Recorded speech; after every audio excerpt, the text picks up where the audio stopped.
It often happens, especially to the most enthusiastic and most open-minded readers of all genres, that they go to a bookshop in order to buy a book.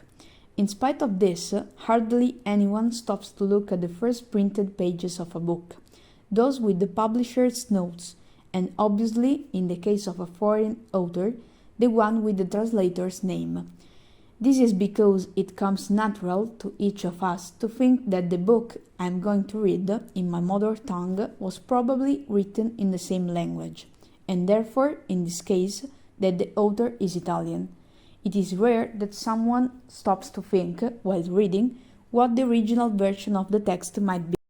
Thinking about the role of the translator, I thus wondered what exactly gives the reader the certainty that is a text written in their mother tongue, or how it is possible to distinguish whether the text I am reading is correct or not.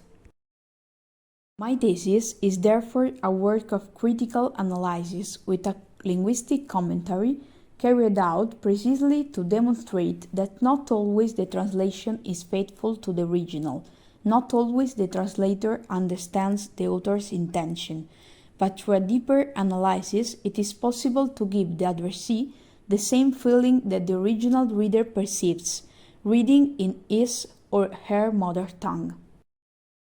In order to do so, I have analyzed the Spanish novel La voz dormida by Dulce Chacón, a novel entitled in Italian as Le ragazze di Ventas.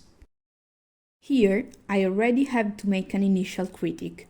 The original title, in my opinion, gives a better idea of the sense of this book than the title under which it was published in Italian. La voz dormida is that voice that for too long has remained silent, ignored. It is the voice of the women who made the Spanish resistance. The original title, however, has a totally different impact and makes it clear that the voice was not dead, it was asleep, but then suddenly becomes heard. The translation, Le ragazze di Ventas, from the name of the prison, suggests almost a group of friends. A potential reader, without knowing the novel in any way, but based on the title, is not helped towards what is going to read. I therefore proposed a title of my own, which is La voce soffocata.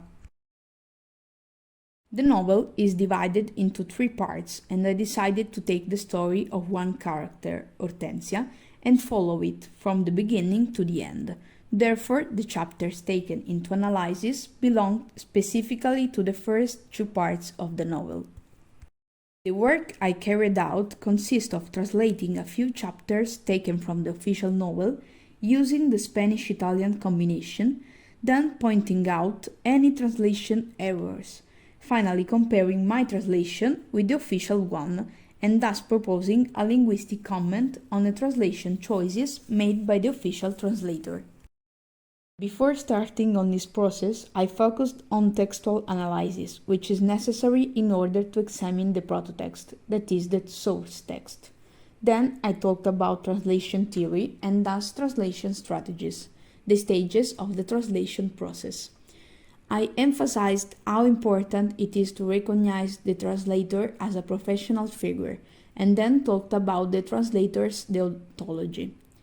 Finally, before proceeding to the analysis, I spoke about the novel and the author in general, focusing on the type of novel, in this case the historical novel, and historical events to which the text refers, specifically the years of the Spanish Civil War.